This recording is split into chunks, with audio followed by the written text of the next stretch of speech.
আমি হাফিজুর রহমান বা কোনো বড় এমপি মারা গেলে তার একটা কাফন বাড়ানো হবে না। রিকশা ড্রাইভার যদি গরিব হয়ে মরে যায় একটা কাফন কমাইয়াও দিবে না, কালার হবে আলাদা।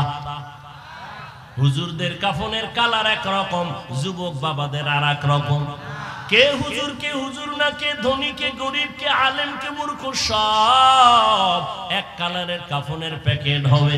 আজকে আমি বক্তা যত ভাব দেখাই আর তুমি যত ক্ষমতার ভাব দেখাও, সাদা কাফনে যেদিন ঢুকবা ওই দিন সবার ভাবগুলো বন্ধ হয়ে যাবে। ও আল্লাহর বান্দা, কবরের সাইজ হবে এক, ওই কবরে রাখার পরে প্রশ্ন হবে তিনটা, তাও এক।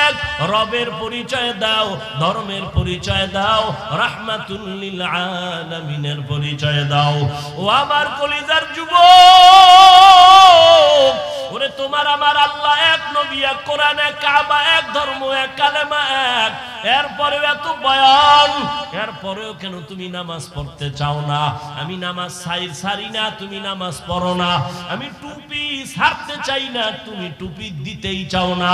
আমি দাড়ি কাটতে চাই না, তুমি দাড়ি রাখতে চাও না। বুঝি না বাবা, কারণ কি? আমরা ভুলে আছি না তোমরা ভুলে আছো তারও কোনো খবর পাইতেছি না। একজন যুবক যদি দাঁড়াইয়া বলো, হাফিজ ভাই তোমরা ভুলে আছো আমরা সঠিক পথে আছি, একটা দলিল দেখাও।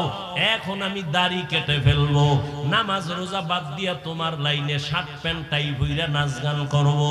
আর যদি বলো না হাফিজ ভাই আপনারাই সঠিক পথে আছেন, আমরা শয়তানের ধোকায় পড়ে গুনার পথে আছি, আপনারা সঠিক, তাহলে আমি তোমাকে বলবো যুবক বাবা, যদি তুমি পা দুটো আগাইয়া দাও আমি তোমার পায়ে হাত রেখে অনুরোধ করে বলবো, জীবনে তো কম নামাজ ছাড়ো নাই, কম বেপরদায় চলো নাই, দাড়ি কম কাটো নাই। ও আমার কলিজার যুবক, কত রাত্র মোবাইলে গুনাহ করে করে রাত কাটাইছো, আর কত রাত্র মোবাইলে গুনাহ করলে তোমার মনের আশা মিটবে, তারপরে তওবা করবা। জীবনে তো কম নামাজ ছাড়ো নাই, আর কতদিন নামাজ না পড়লে তোমার মনের আশা পূরণ হবে, তারপরে তওবা করবা। জীবনে তো কম মাইয়ার চরিত্র নষ্ট করো নাই, আর কতদিন চরিত্র বিধ্বংসী কাজ করলে তোমার মনের আশা পূরণ হবে, তারপরে তওবা করবা। এবং এটাও তুমি বলো কয়দিন তোমার আর হায়াত বাকি আছে। ওই করোনায় কত যুবক চলে গেল, ছাত্র জনতার আন্দোলনে কত যুবকের লাশ চলে গেল। এমন একটা দিন নাই গাড়ির নিচে পানির নিচে যুবকের লাশ নাই, ঘুমের ঘরে যুবকের লাশ। কয়দিন আর বাঁচবারে বাবা? আমি তোমাকে এতক্ষণ যত বয়ান শুনাইছি একবারও বলি নাই আমি হাফিজুর রহমান, পাঁচকল্লি মাথায় দিছি, তোমরা যদি না দাও কপাল পুরবে, একবারও বলি নাই। আমি কওমি মাদ্রাসার সন্তান, তোমরা যদি কওমিতে না যাও তোমাদের কপাল খারাপ, একবারও বলি নাই। আমি তাবলীগের লাইনের সন্তান, আমি পীরের মুরিদ, ওই লাইনে যদি তুমি না যাও কপাল খারাপ, একবারও বলি নাই। কি বলি এবার শোনো। ও আমার কলিজার যুবক, তুমি স্কুলে পড়ো, কলেজে পড়ো, চাকরি করো, ব্যবসা করো, আলহামদুলিল্লাহ আলহামদুলিল্লাহ আলহামদুলিল্লাহ। স্কুল ছাড়িও না, কলেজ ছাড়িও না, লেখাপড়া করে ডাক্তার হও, ইঞ্জিনিয়ার হও, একজন প্রফেসর হও, একজন ব্যবসায়ী চাকরিজীবী হও। তবে আমার ছোট্ট একটা দাবি, জীবনে বেয়াদব হইও না। তোমার ব্যবহারে কখনো যেন মা বাবা কখনো কষ্ট না পায়, তোমার আচরণে কোনোদিন যেন শিক্ষকেরা কষ্ট না পায়, তোমার ব্যবহারে কখনো যেন উলামায়ে কেরাম কষ্ট না পায়। কারণ মা বাবায় যদি কষ্ট পায়, বরদোয়া চলে আসলে তোমার জীবন পঙ্গু হয়ে যাবে। শিক্ষকের বরদোয়া যদি নিয়েই ফালাও, লেখাপড়ার জগৎ থেকে হারায় যাওয়া। আলেমের বরদোয়া যদি কপালে লেগে যায় কষ্ট দেওয়ার কারণে, জীবনের চরিত্র আর আদর্শ খুঁজে পাইবা না রে বাবা। এইবার একটু বাস্তবে দেখো, তোমার মতো যুবক জীবনে কোনোদিন মাদ্রাসায় যায় নাই, আলিফ বাতাও শিখে নাই। দেখো স্কুল কলেজে পড়িয়াও নামাজ পড়ে আসেনি, আর কোনো ওয়াজের দরকার নাই। তোমার জীবনের এই শেষ ওয়াজ, বাসায় যাইয়া একা একা ভাববা, আর কোনো ওয়াজ দরকার নেই। শুধু এই পয়েন্ট, আমার মতো যুবক স্কুল কলেজে পড়িয়া যদি নামাজ পড়ে, আমি পারি না কেন? ও যুবক বাবারা, তোমার মতো যুবক রাস্তায় গাড়ি চালায়, নামাজ ছাড়ে না, তুমি কেন পারো না? তোমার মতো যুবক doctor, professor, engineer, OC, DC SP, RAB, army, police, BDR এর চাকরি করে, নামাজ ছাড়ে না, বলো তুমি কেন পারবা না রে বাবা? তোমার কপালে কার অভিশাপ লাগলো? এখনো কেন তওবার দরজায় তুমি ফিরবা না? মনেরে বুঝাইয়া এখনো সময় আছে, তওবা করে নাও। জীবন চলিয়া গেল আর নামাজ ছাড়বা না, দাড়ি কাটবা না, বেপরদায় চলবা না, মা বাবারে কষ্ট দিবা না, শিক্ষকের কষ্ট দিয়া বরদোয়া নিবা না, উলামায়ে কেরামের দোয়া নিয়া, পরামর্শ নিয়া নবীর তরিকা মেনে চলবা। ও পর্দার আড়ালের আম্মা জানেরা, বোনেরা, আপনাদের সন্তানদের যত বয়ান শুনাইলাম, আপনারা দোয়া না করলে, চেষ্টা না করলে সম্ভব হবে না। এরে আম্মা জান, আপনাদের মতো কত মা এই অঞ্চলে আছে, এখনো আছে, পর্দা করে হালাল ভাবে চলে, মোবাইলে সময় নষ্ট করে না, স্বামীর মাল খেয়ানত করে না, সন্তানগুলো আদর্শওয়ালা বানানোর, গুণের মানুষ বানানোর চেষ্টা করে। এরে আম্মা জানেরা, আপনাদের এত সম্মান, আপনারা কি পারেন না একটা ভালো সন্তানের মা হবেন? দুরফেশানি নে তেরে কতরু কো দুনিয়া কর দিয়া,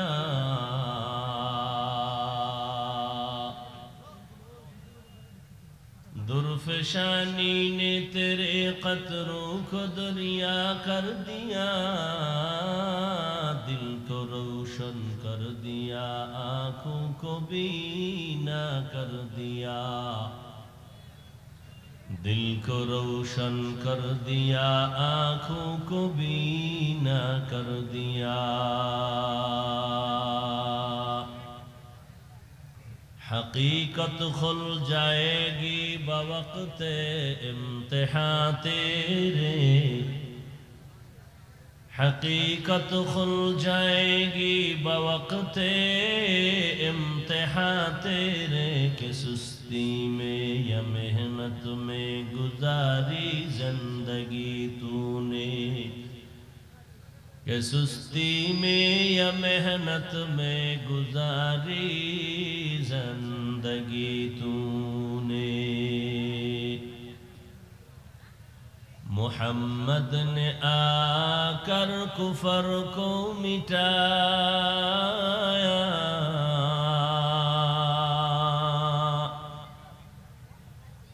मोहम्मद ने आकर कुफर को मिटाया,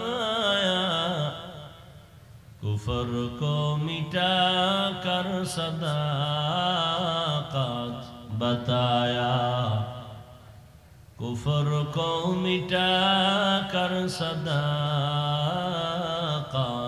बताया।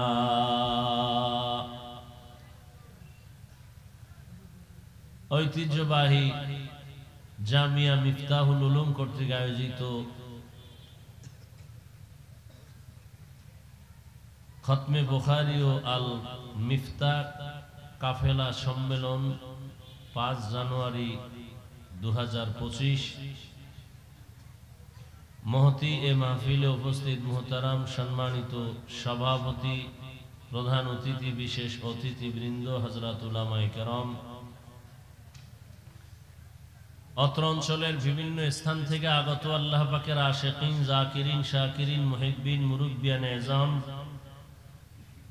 কলিজার টুকরা আমার সমবয়সী যুবক বন্ধুগণ, স্নেহের ছোট ভাই, পর্দার আড়ালে মাইকের আওয়াজ শ্রবণরতা মা বোনেরা, আল্লাহ পাকের দরবারে শুকর যে আল্লাহ পাক আমাদেরকে সুস্থ রেখেছেন এবং এই বরকতি মজলিস, উলামায়ে আহলে হকের মজলিসে হাজির হওয়ার তৌফিক দান করেছেন। নেয়ামতের শুকর আদায়ার্থে ঈমানের আওয়াজকে উঁচু করে এক আওয়াজে উচ্চ কণ্ঠে সকলেই মোহব্বতে পড়ি আলহামদুলিল্লাহ।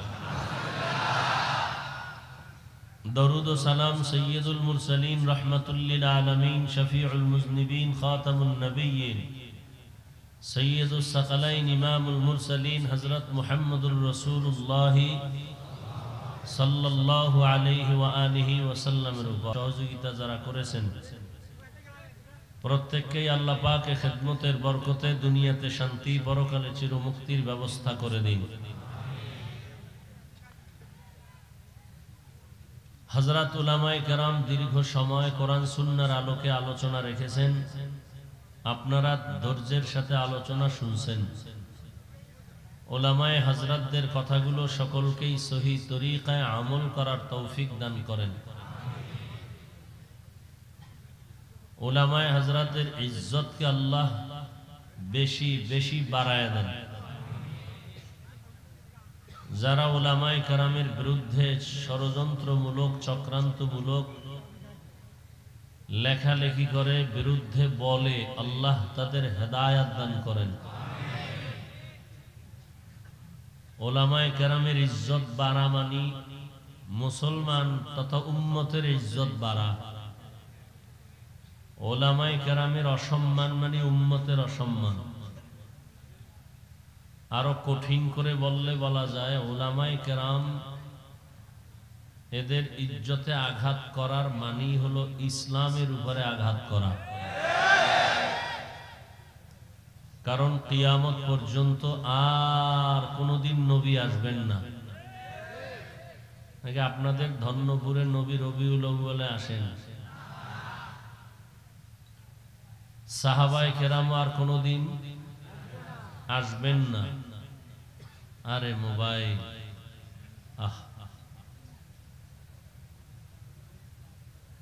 বরদোয়া করা হালাল হইলে তাহাজ্জুদে শুধু বরদোয়া করতাম এই মোবাইলের কারণে, এই মোবাইলওয়ালাদের জন্য। কপাল এত নষ্ট হইছে এই জাতির যে একটা বেহেশতের বাগান যেখানে বসা মাত্রই গুনাহ মাফ। কত বড় কপাল পোড়া যে বসছে বেহেশতের বাগানে, করতেছে কবিরা গুনাহ।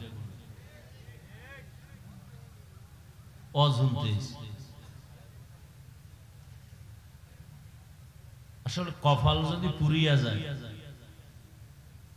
আমি হাফিজুর রহমান কেন আর মক্কা মদিনার ইমাম কেন? স্বয়ং রসুলের বয়ানও কপাল খুলে না।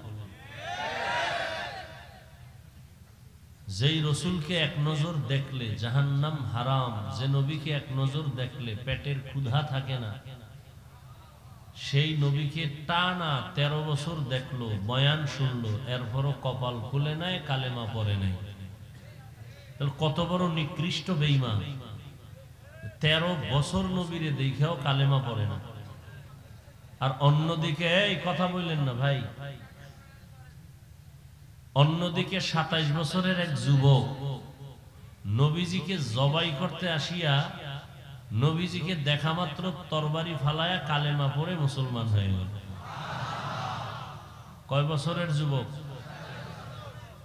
এর নাম কপাল।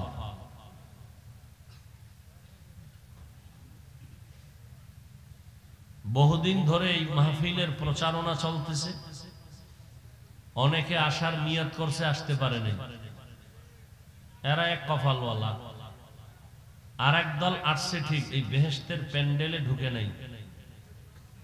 হয়তো দোকান চিল্লায়ও না ভাই, আমি কিছু কথা বলবো, রাত্র অনেক হয়ে গেছে, কথাগুলো শুনো। এটা চিল্লা চিল্লির মজলিস না। একটা দূরের মানুষকে চিল্লানো লাগে, তুমি আমার কাছে বসা, চিল্লা চিল্লির কি আছে? হ্যাঁ, চিল্লানোর কিছু স্থান আছে, সেখানে চিল্লাবা। এটা তো চিল্লানোর স্থান না। কথা বলবো, বুঝবা, এবং তওবার নিয়তে বসবা যে কিছু আল্লাহ এখান থেকে আসছি গুনাহ নিয়ে, গুনাহ মুক্ত হয়ে বাড়ি যেতে পারে। চিল্লা চিল্লির কি আছে?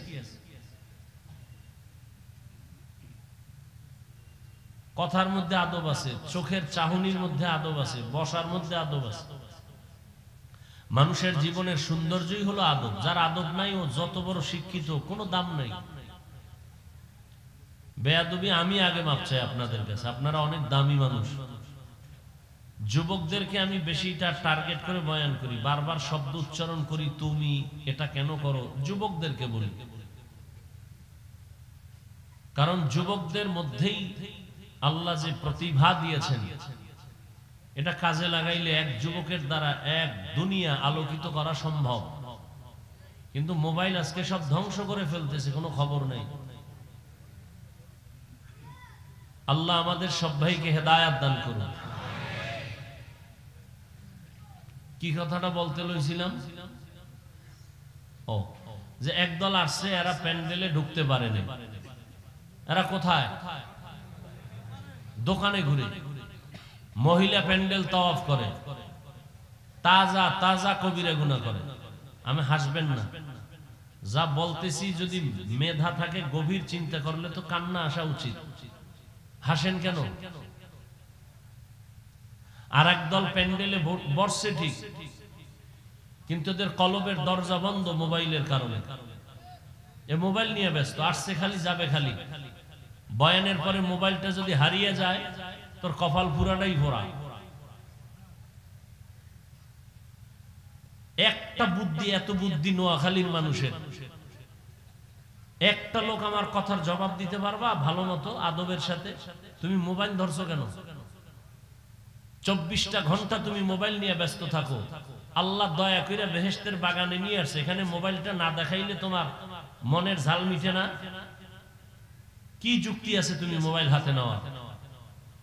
মদিনার অর্ডার ছাড়া, সরকারের কোনো অনুমতি ছাড়া, ভিন্ন কোনো কারণে 1000 কোটি বার ছবি তোলা হারাম, কবিরা গুনাহ।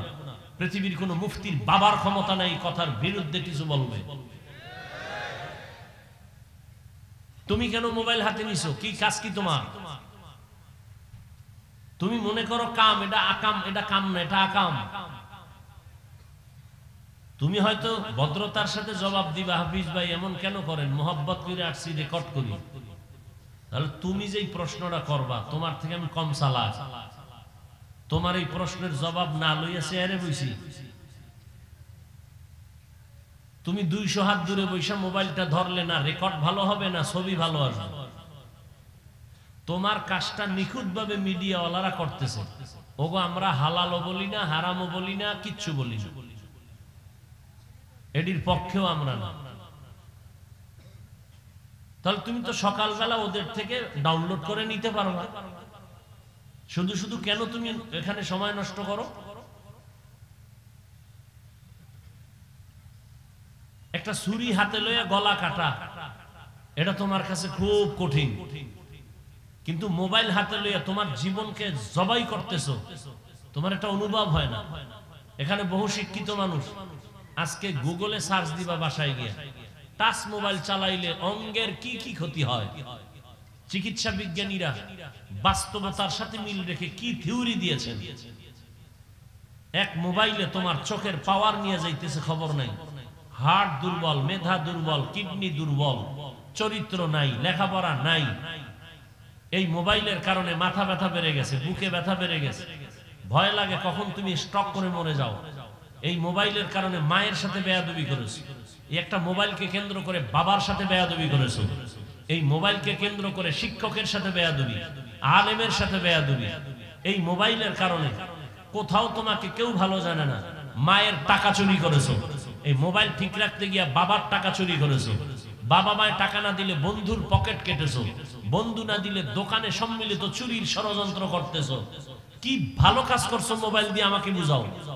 চেহারার দিকে তাকাইলে নূর নাই, গুনাহ সারা রাত মোবাইলে, কবিরা গুনাহ, কবিরা গুনাহ, কবিরা গুনাহ দেখতে দেখতে চেহারাটা নষ্ট করে ফেলেছো।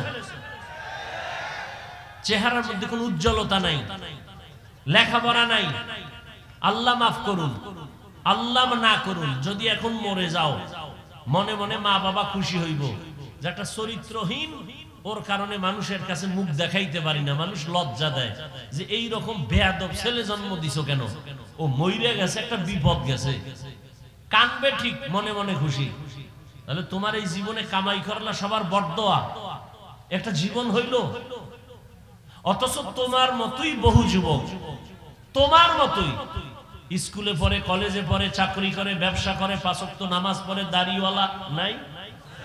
তোমার কপালে তো খারাপ কেন? কার অভিশাপ লইয়া বইছো? আল্লাহ আমাদের সব ভাইকে হেদায়েত দান করেন। সবার আগে আল্লাহ আমাকে হেদায়েত দান করেন। আমার কলিজার প্রত্যেকটা যুবককে আল্লাহ হেদায়েতের দৌলত দান করেন। বেয়াদবি আবারও মাপ চেয়ে নিলাম। এখানে আমার কোনো ব্যক্তি স্বার্থ নেই, আছে? তোমার মোবাইল দিয়ে তোমার চোখের পাওয়ার চলে যাইতেছে। আমরা মোবাইল চালাই, মাঝে মাঝে একটু কিতাব দেখি। এখন কিছুক্ষণ দেখলে এখন ওই অন্য কিতাব পড়তে পারি না, গলায় যায় চোখ। মাথা ব্যথা, জীবনে এই পরিমাণ মাথা ব্যথা ছিল না, ইদানিং এই পরিমাণ মাথা ব্যথা, বুকে ব্যথা, হঠাৎ বুকে ব্যথা। এরপরে তো টাইম মতো ঘুম নাই। মানুষের জীবনের সব থেকে মহা এক মূল্যবান জীবন সুস্থতার ঔষধ রাতের ঘুম। এই ঘুমটা আমি মারতেছি বয়ান করার কারণে, তুই মারতেছ কি কইরা এবার চিন্তা করতো। যুবককে বলছি, আমি তো বয়ান করার কারণে রাত্রে ঘুমাইতে পারি না, আর তুই ঘুম মারছো কি কইরা সারা রাত, হিসাব করছো। একটা বেঈমানের বাচ্চাকেও যদি পাও ধরে বুঝাইতাম, তওবা করতো। তোমার কপাল কেন এত খারাপ? তুমি তো তওবা করতেই চাও না, বরং উল্টা স্লোগান দাও, কি রাস্তা দিয়ে যাইবে আর কইব এত হুজুর ওয়াজ করলো, কারো লাগলো না, ওনারে এত লাগলো, ওনারে বাদ দাও, আকাম বাদ দিব না, হুজুর বাদ দাও। এ জাতির কপাল এত খারাপ হইছে, হুজুর বাদ দিবে, আকাম বাদ দিবে না, বলবে হুজুর বাদ দাও।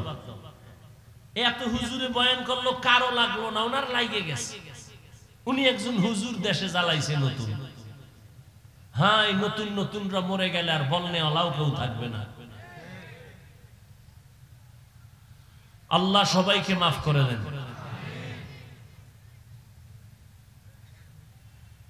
তো ওলামায়ে কেরামের ইজ্জত, উম্মতের ইজ্জত, কিয়ামত পর্যন্ত এই জাতিকে শান্তির ঠিকানা দিবেন একমাত্র ওলামায়ে কেরাম, কোরআন সুন্নাহর আলোকে। আমি 2 মিনিট কথাগুলো বলতেছি, একটু খেয়াল করবেন, বিশেষ করে যুবকদেরকে বলছি। যুবক, বিশাল মহাসাগর পাড়ি দিয়ে কিন্তু তুমি এখনো জিন্দা আছো, আর অনেকে ওই সাগরে ডুবে গেছে, শাহাদাতের পেয়ালা পান করেছে। যুবক, ইতিহাস ভুলবা না, তুমি মুসলমান, এটা তোমার সব থেকে বড় দামি একটি পয়েন্ট। গোটা দুনিয়ার যত মাস্তান দেখো, সব মাস্তানরা ইসলাম আর মুসলমানকে ভয় পায়। তা তুমি মুসলমান, এটা তোমার পাওয়া। তুমি যুবক, এটা তোমার আরো পাওয়া। তবে মনে রাখবা, তোমার এই পাওয়া ত্বরান্বিত করতে লাগবে উলামায়ে কেরামের নেক দোয়া। ছাত্র জনতার বৈষম্য বিরোধী আন্দোলনে সফলতার চাঁদ উঠে নাই ততক্ষণ, এদেশের উলামায়ে কেরাম ছাত্র নিয়ে মাঠে নামে নাই যতক্ষণ। চিনলা না আসল মানুষ। চান্দাবাজার ধান্দাবাজের পিছনে পড়ে পড়ে কিছু পাওয়ার লোভে দাড়ি কেটে ফেলেছো, নামাজ শেষ করেছো, চরিত্র নষ্ট করেছো, অথচ যাদের পেছনে ঘুরো এরা সব তোমার স্বার্থপর চান্দাবাজার ধান্দাবাজ। স্বার্থে আঘাত লাগলে শুধু দল থেকে নাম কাটবে না, লিখে রাখ, কল্লা কেটে ফেলবে, কল্লা। কিন্তু এই জীবনে তোর নিঃস্বার্থ কলিজার বন্ধু উলামায়ে কেরাম জীবন দিবে, কোন যুবকের কোন জাতির ক্ষতি হতে দিবে না। মাদ্রাসার ছাত্র জীবন দেয় নাই এই আন্দোলনে, অথচ মাদ্রাসার ছাত্রদের লিস্টি এখনো আসে নাই। অন্যদের নাম শুধু লিস্টি না, পাঠ্য বইয়ের মধ্যে ঢুকায় দিয়েছে। কি ষড়যন্ত্র চলতেছে জানো?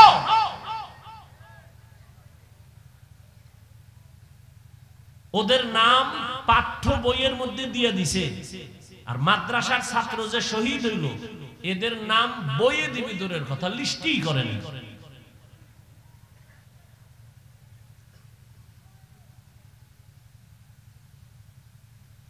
এজন্য উলামায়ে কেরামের বিরোধিতা করা মানে ইসলামের বিরোধিতা করা। একটা কঠিন ষড়যন্ত্র গোটা আন্তর্জাতিক ভাবে। যেমন বাংলাদেশে দাঁড়িয়ে কোন হিন্দু, কোন বৌদ্ধ, কোন ইহুদি, কোন খ্রিস্টান কখনো বলে নাই সকালবেলার মক্তব বন্ধ করো,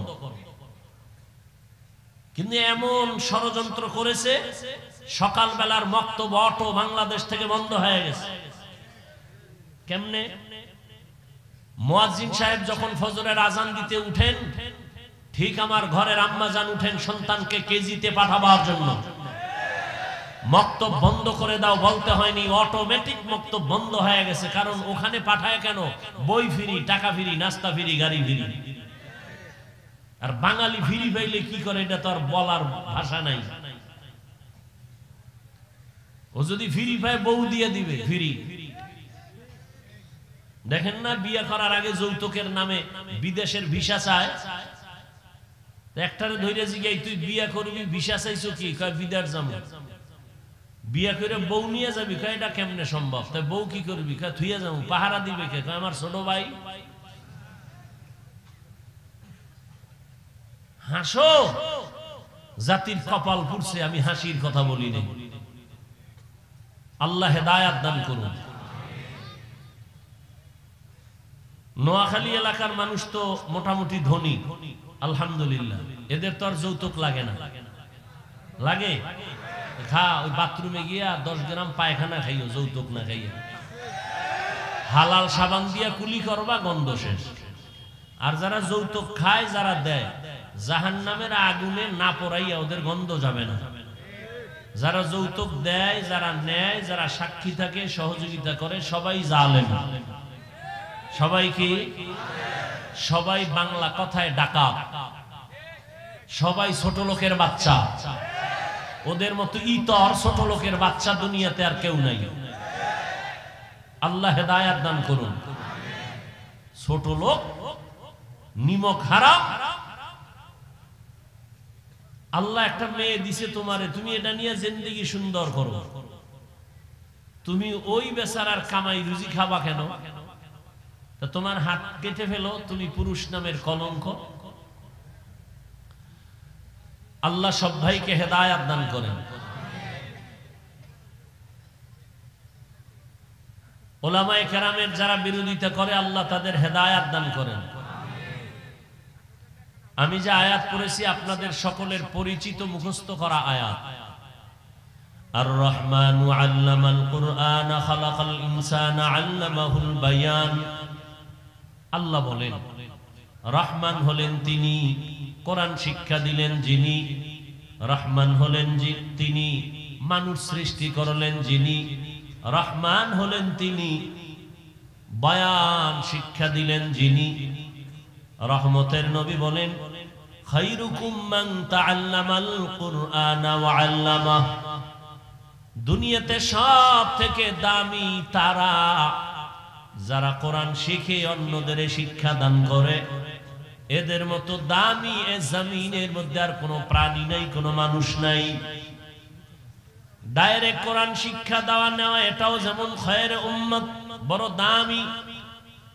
ঠিক যারা কোরআন বুঝার জন্য ভিন্ন কোনো কিতাব পড়ে, ইলমে নাহবু পড়ে, ইলমে সরফ পড়ে, মান্তিক পড়ে, বালাগাত পড়ে, এরাও বড় দামি।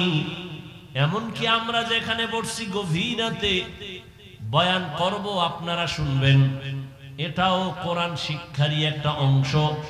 এই মজলিসটাও বড় দামি।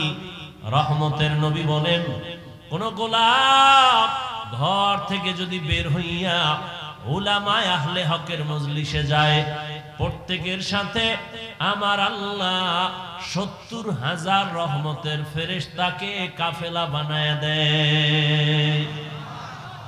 আতিনা ফি দারে দুনিয়া না হাসান, আতিনা ফি দারে উকবানা হাসান, ইয়া গিয়াসাল মুস্তাগীসিন ইহদিনা ইফতিখারা বিল উলুমে ওয়াল গিনা।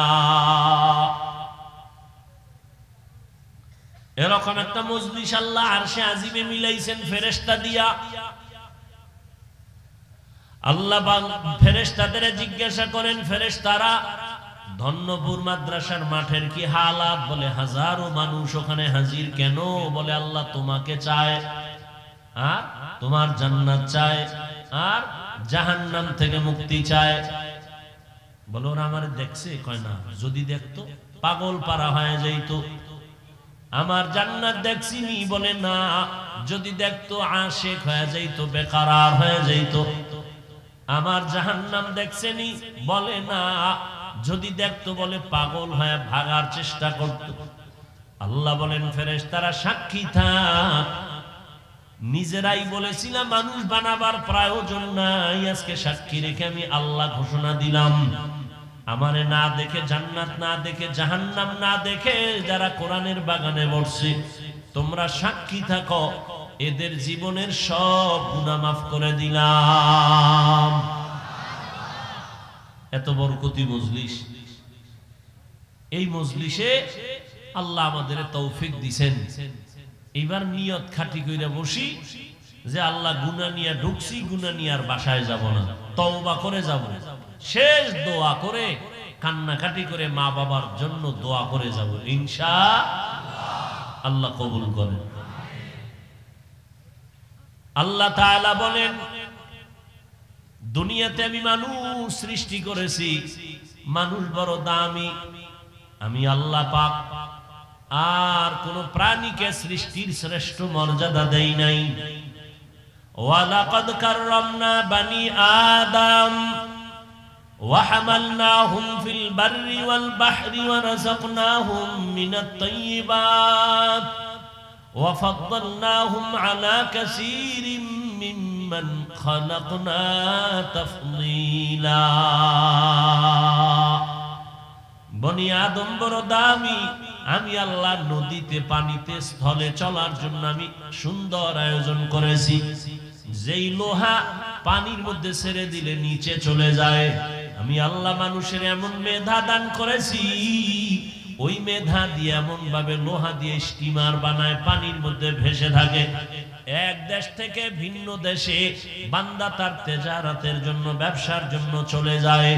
আমি আল্লাহ মানুষের অনেক আদর করে বানিয়েছি, আমি আল্লাহ তাদের জন্য উত্তম খানার আয়োজন করেছি।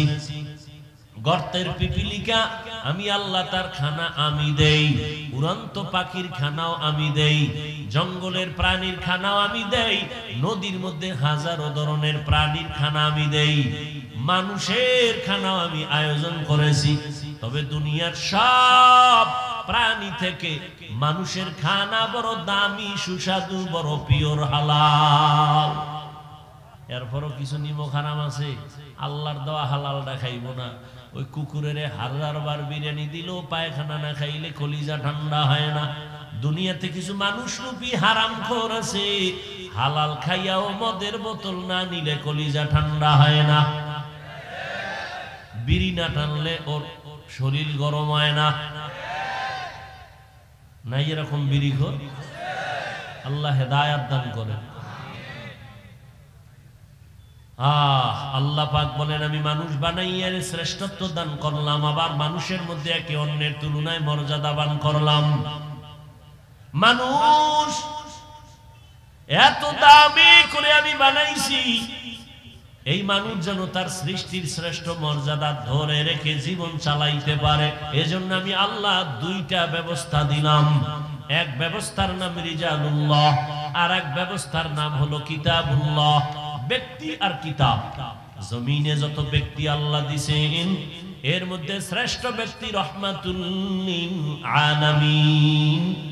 আর আল্লাহ যত কিতাব দিয়েছেন, সমস্ত কিতাবের মধ্যে শ্রেষ্ঠ কিতাব কুরআনুল কারীম। শ্রেষ্ঠ ব্যক্তি, এই কথা কোন? শ্রেষ্ঠ ব্যক্তি কে?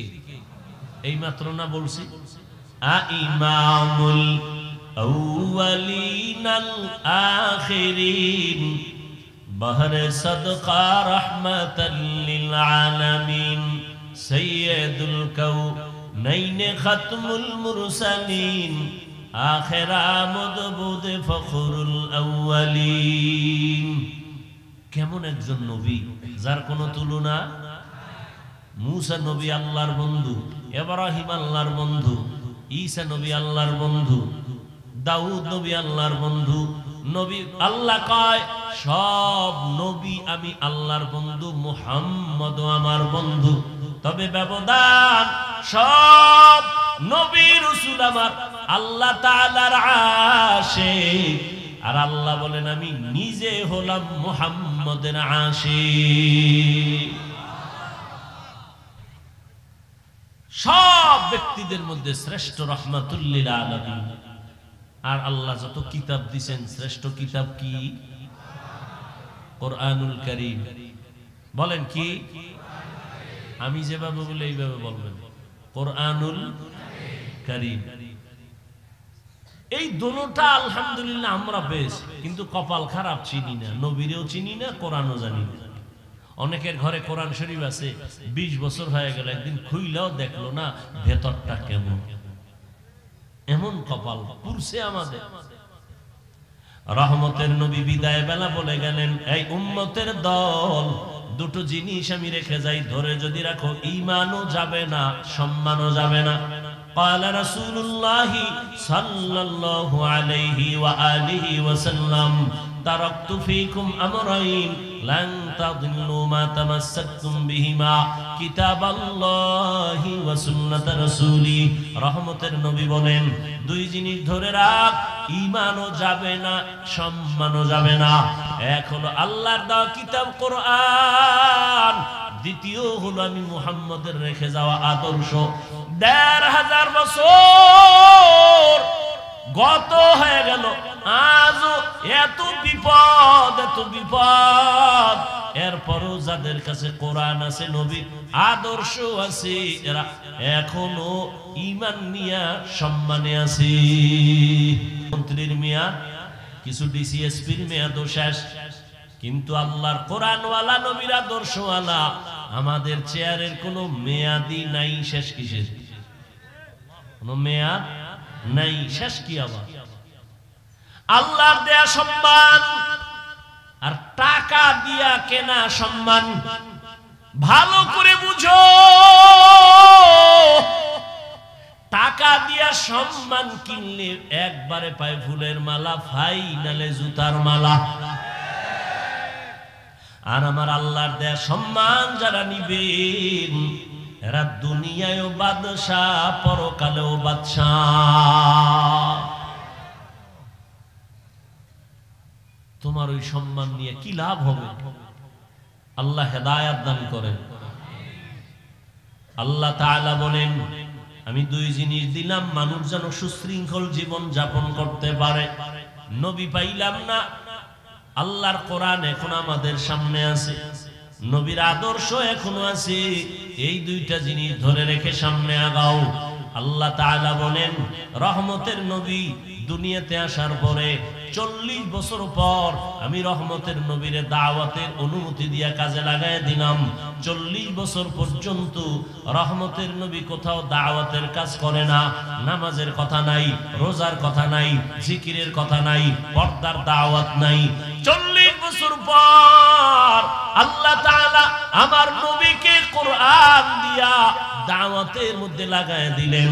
রহমতের নবী এখন দাওয়াত দেয়, এক আল্লাহর ইবাদত করো, এক আল্লাহরে সিজদা দাও।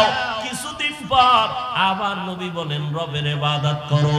ইয়া আইয়ুহান নাস উবুদু রাব্বাকুমুল্লাযী খালাকাকুম ওয়াল্লাযীনা মিন ক্বাবলিকুম লাআল্লাকুম তাত্তাকুন।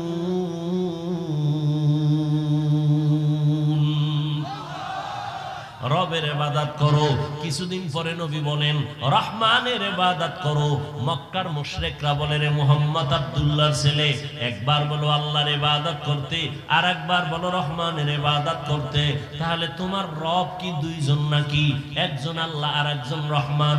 কয় না, আমার আল্লাহই তো আল্লাহ, তিনিই তো একমাত্র আল্লাহ, তিনিই তো রহমান। ওরা প্রশ্ন করে ফেললো, মানির রহমান, রহমানের পরিচয় দাও রহমানকে। আল্লাহ তাআলা সূরাতুর রহমান দিয়া রহমানের পরিচয় দেওয়া শুরু করলেন। আর রহমান আল্লামাল কুরআন। রহমান হলেন তিনি, কোরআন শিক্ষা দিলেন যিনি, খালাকাল ইনসান, মানুষ সৃষ্টি করলেন যিনি। আল্লাহ যে বললেন, বলাটা আমাদের বাস্তবতার টোটাল উল্টা বললেন। আল্লাহ বলেন, আমি মানুষ সৃষ্টি করার আগে কোরআন শিখেছি, এরপরে মানুষ সৃষ্টি করেছি। অথচ বাস্তব হলো, আমরা দুনিয়াতে আসছি আগে, সৃষ্টি আগে, তারপরে আমরা বড় হইয়া কোরআন শিখলাম। আল্লাহ বলে, না না, আমি মানুষ সৃষ্টি করি নাই, আগে কোরআন শিখেছি, তারপরে মানুষ বানাইছি। ও আল্লাহ উল্টা বললেন কেন? আল্লাহ পাক রব্বুল আলামিন উল্টা কেন বলছেন? মুফাসসিরিনে কেরাম বলেন আল্লাহর কথা উল্টা না বুঝার মধ্যে আমাদের দুর্বলতা আছে। ফিআলুল হাকিম লা ইয়াখলু আনিল হিকমাহ, হাকিমের কোনো কাজ হিকমত থেকে খালি না, জ্ঞানীদের কোনো কাজ জ্ঞান থেকে শূন্য না। ও দয়ার মালিক কেন উল্টা বললেন? আগে কোরআন শিখাইছেন তারপরে মানুষ বানাইছেন, অথচ আল্লাহ আগে আমাদের বানানোর পর এরপরে কোরআন শিখাইছেন। স্বয়ং রাসূলকেই তো 40 বছর পরে আল্লাহ কোরআন দিলেন, এর আগে কোরআন দেন নাই।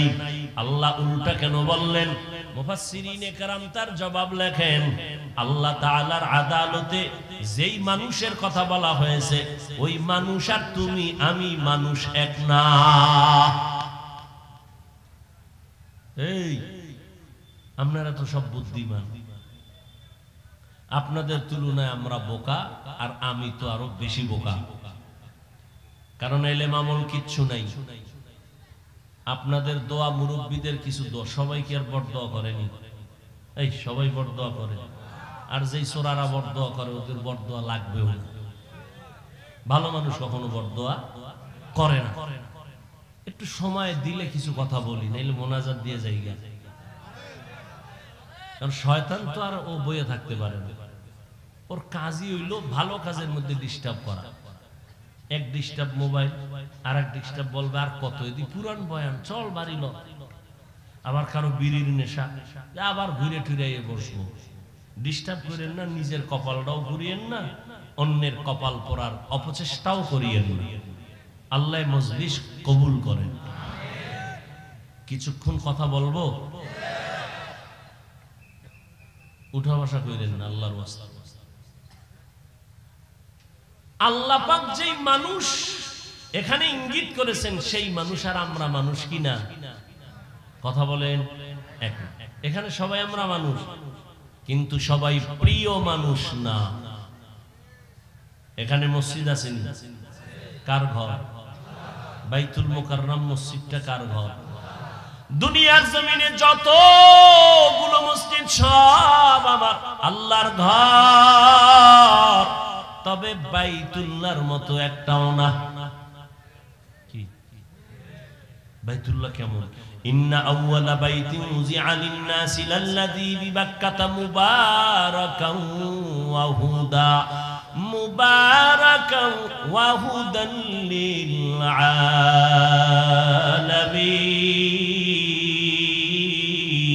আলামিন। জমিন আল্লাহ বানাইয়া প্রথম একটা ঘর আল্লাহ বানাইছেন বাইতুল্লাহ বাক্কা নগরীতে, আর আল্লাহ কিছুই বানান নাই। এটা এমন একটা ঘর যেই ঘরের দিকে শুধু তাকাইয়া থাকবা অনবরত আমল নামায় সওয়াব। আপনাকে এই মসজিদের দিকে তাকায় থাকলে সওয়াব, বাইতুল্লাহর দিকে তাকাইলে সওয়াব আছে না নাই? যতক্ষণ তাকায় থাকবে অনবরত সওয়াব। শুধু কি তাই? রহমতের নবী বলেন, এই হাজী সাহেব সফর করতে যদি যাও বাইতুল্লাহর দিকে যখন প্রথম তোমার নজর পড়বে, নজরটা পড়া মাত্র যদি দোয়া করো, যে কোনো দোয়া প্রথম নজরেই কবুল হয়ে যাবে। আতিনা ফি দারে দুনিয়া না হাসান, আতিনা ফি দারে উকবা না হাসান, ইয়া গিয়াসাল মুস্তাগীসিন ইহদিনা লিফতিখারা বিল উলুমে ওয়াল গিনা। হর গরিদে নেকো তু তৈয়ার है जो न मांगे उससे तू बेजार है। তাহলে মসজিদ সব কার ঘর? সব সমান বলেন না কেন? ভালো করে বুঝো। আপনাদের এলাকায় কুকুর আছে না? এই মাখলুক গুলো কে বানাইছেন? সব আল্লাহর বানানো মাখলুক। সব কুকুর আমার আল্লাহর মাখলুক, তবে সব কুকুর আল্লাহর কাছে দামি না। আসহাবে কাহাফের সাথে যেই কুকুরের সম্পর্ক, এটা এত দামি, জান্নাতে যাবে। সুবহানাল্লাহ। না যেই তেলে বিড়ি টানো, সুবহানাল্লাহ কেমনে? সারাদিন গীবত শেখাত, গালাগালি, মিথ্যা, আর সারা রাত তো মোনাজাত ধরে হইয়া হইয়া। আমরা মোনাজাত ধরি বইয়া, তোমরা মোবাইল ওয়ালারা মোনাজাত ধরে হইয়া। কখন রাত্র 3টা 4টা বাজে খবরও নেই। কোন দিন আজরাইল এইসব মোবাইল সহ লয়ে যাইব, আর হুশই থাকবে না। জিন্দেগি মে বন্দগি তু কার নহি, जिंदगी में बंदगी तू कर नहीं, जिंदगी में बंदगी शर्मिंदा है, जिंदगी में बंदगी शर्मिंदा है। यहाँ हम सब मुसाफिर, दिल ना लगा, अहले दिल की नजर से रूह करता जा, शाह दौलत सब फकीर गर नेक नहीं, शाह दौलत सब फकीर गर नेक नहीं, जिंदगी में बंदगी तू कर नहीं, जिंदगी में बंदगी तू कर नहीं, जिंदगी में बंदगी शर्मिंदा है, जिंदगी में बंदगी शर्मिंदा है, जिंदगी में बंदगी कुन बंदगी, बंदगी बे जिंदगी शर्मिंदगी। ও আমার কলিজার যুবক, কয়দিন আর যৌবনের বাহাদুরি করবি? করোনায় কত যুবকের লাশ, জানাজা হলো, কবরে রাখলাম, ট্রিপল মাস্ক লাগায়া বয়া রইছে কুলাঙ্গার শিক্ষিত 2 সন্তান। বাবারে করোনায় ধইরা ফেলছে, কাছে যায় না মরার ভয়ে। এক পর্যায়ে বাবায় মরেই গেল। ওই শিক্ষিত 2 কুলাঙ্গার মাস্ক লাগাইয়া এলাকার গরিবের টাকা দিয়া কয়, লাশটারে টেনে টেনে রাস্তায় ফেলে দিয়াস। রাস্তায় ফেলে দেওয়ার পরে ওই কুলাঙ্গার 2 সন্তান দরওয়াজা জানালা লক করে দিল। এক নজর দেখলো না বাবার লাশ কুকুরে খাইলো নাকি জানাজা হলো। এই যুবকেরা ইতিহাস ভুলবি না। ওই সময় দেখছনি এই দেশের টুপিওয়ালা উলামায়ে কেরাম শত শত করোনার লাশ কাঁধে নিলেন, গোসল করালেন, কাফন পরালেন, জানাজা পড়াইয়া কবরের মধ্যে রাখলেন। একজন হুজুরেও করোনায় মরে না। কেমনে বুঝাবো রে যুবক? শুরুতেই বলেছি উলামায়ে কিরাম ছাড়া কেউ তোদের আপন না। তুই যাকে আপন মনে করো, আমি বলি এ তোর ধান্দাবাজ আর চান্দাবাজ। স্বার্থে যদি আঘাত লাগে তোর দল থেকে নাম কাটবে না, কল্লা কেটে ফেলবে। ওরে আল্লাহর গোলাম, উলামায়ে কেরাম এই জাতিকে নিয়ে যেই ভাবনাটা ভাবে, এই ভাবনা কেউ ভাবে না। সবাই ভাবে নিজের চেয়ার, নিজের ক্ষমতা, নিজের দল। আর উলামায়ে কেরাম নিজের নিয়ে ভাবে না। ইমামতি থাকলে থাকলো, না থাকলে নাই, বয়ান হলে হলো, না হলে নাই। কিন্তু জাতিরে জুলুমের শিকার হতে দেওয়া যাবে না। এই জন্য মাজায় গামছা বাইদা রাস্তায় নেমেছেন। নামার পরে সফলতা আনার পরেও কোনো হুজুর কয় নাই আমার উপদেশটা বানাও। তবে সব আলেম ওলামারা হুঙ্কার দিয়েছে, আবার জুলুম যদি হয় আবার এই জমিনে আন্দোলন হবে। কোন জালেমকে সুযোগ দেওয়া হবে না। জুলুমের বিরুদ্ধে আন্দোলন মুসলমানের আন্দোলন একবার হয় না বারবার, মুসলমান জীবন একবার দেয় না বারবার। উম্মতের জন্য আলেমরা ভাবে। এই যুবক, বহু বুদ্ধি লয়ে ঘুরো, একটু জবাব দাও বাবারা। একটা সরকারি চাকরি করে এক ব্যক্তি বা বেসরকারি চাকরি করে, ডিউটি কয় ঘন্টা? আর তাড়াতাড়ি বলো। 8 ঘন্টা। বেতন, নিম্নে বেতন কত? 20,000 ধরো। কত? 20,000 টাকা বেতন। আর টেবিলের নিচে আজে বাজে মুক্ত তো আছেই, কত ফ্রি। আর বলো বাবা, একজন আলেম মসজিদে ইমামতি করে, তার ডিউটি কয় ঘন্টা? বলো। বেতন কত?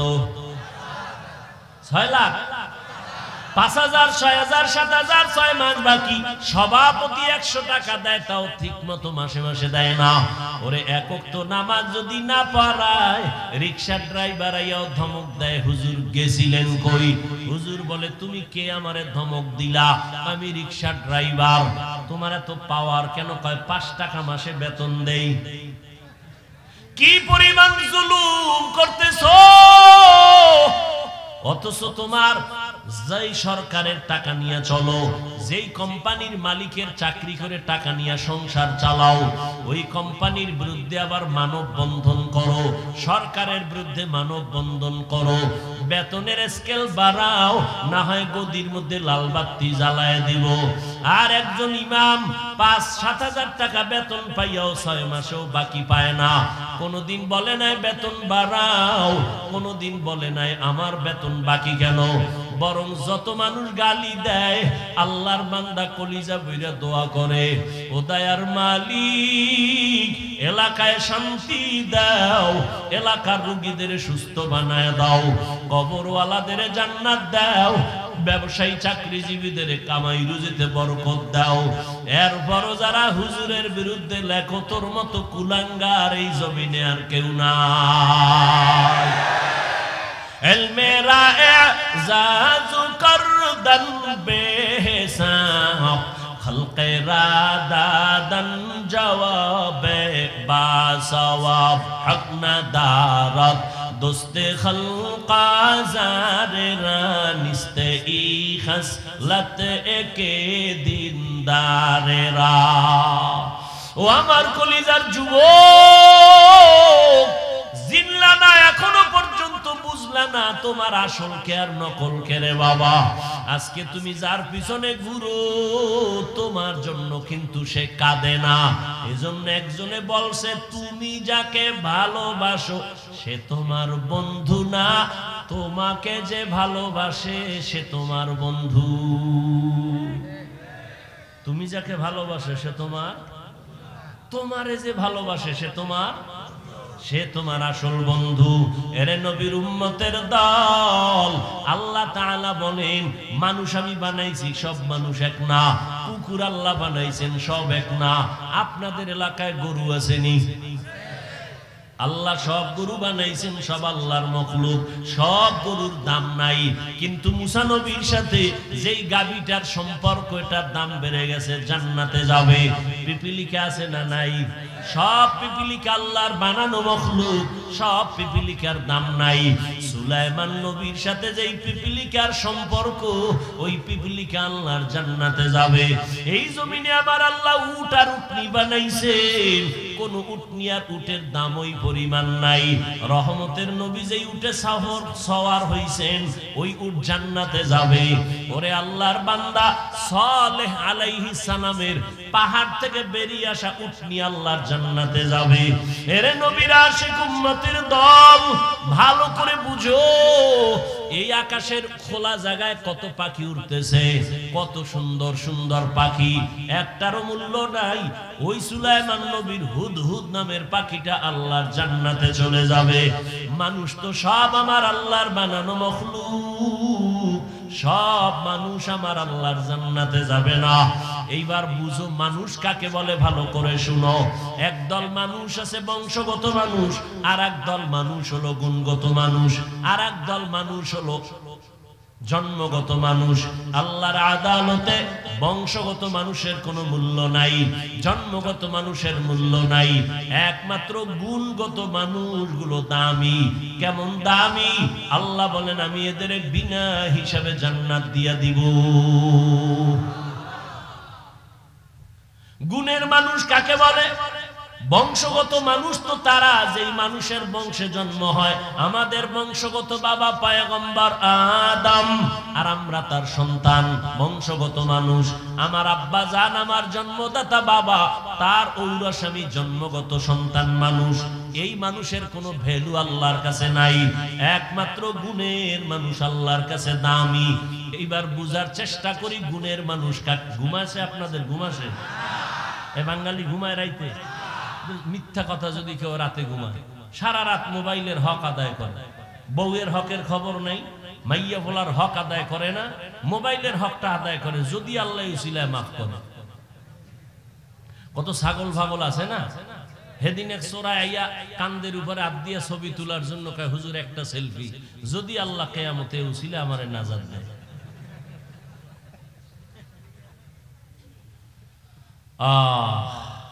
তুমি এখান থেকে বের হওয়া মাত্রই চোখের গুনাহ, হাতের গুনাহ শুরু হয়ে যাবে, জবানের গুনাহ শুরু হবে।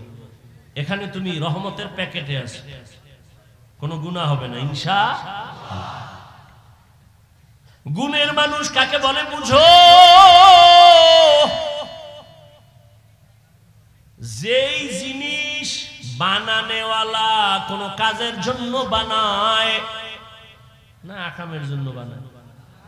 মনে করেন এই মাইকওয়ালা মাইক বানাইছে একটা কাজের জন্য, বাতিওয়ালা বাতি বানাইছে কাজের জন্য। মনে রাখবেন এটা একটা মূলনীতি, উসুল। যেই বস্তুটা যেই কাজের জন্য বানায়, ওই বস্তুর জন্য ওই কাজ হলো গুণ। ওই কাজটা কি? ধরেন এই মাইক আমার সামনে, ওর কাম কি? আমার কথাটাকে টেনে মেশিন থেকে, ইউনিট থেকে বের করে হরন দিয়ে দূরে সরাবে। এক কথায় সংক্ষেপ জবাব কি? মাইকওয়ালা, মাইক ইঞ্জিনিয়ার যে বানাইছে আওয়াজ দেওয়ার জন্য। কোন কাজের জন্য বলেন? তাহলে মাইকের গুণ কি? আওয়াজ দেওয়া। বাতিওয়ালা বাতি বানাইছে কেন? আলো দেওয়ার জন্য, বাতির গুণ আলো দেওয়া। পাখাওয়ালা পাখা বানাইছে কেন? বাতাস দেওয়ার জন্য, পাখার গুণ হলো বাতাস দেওয়া।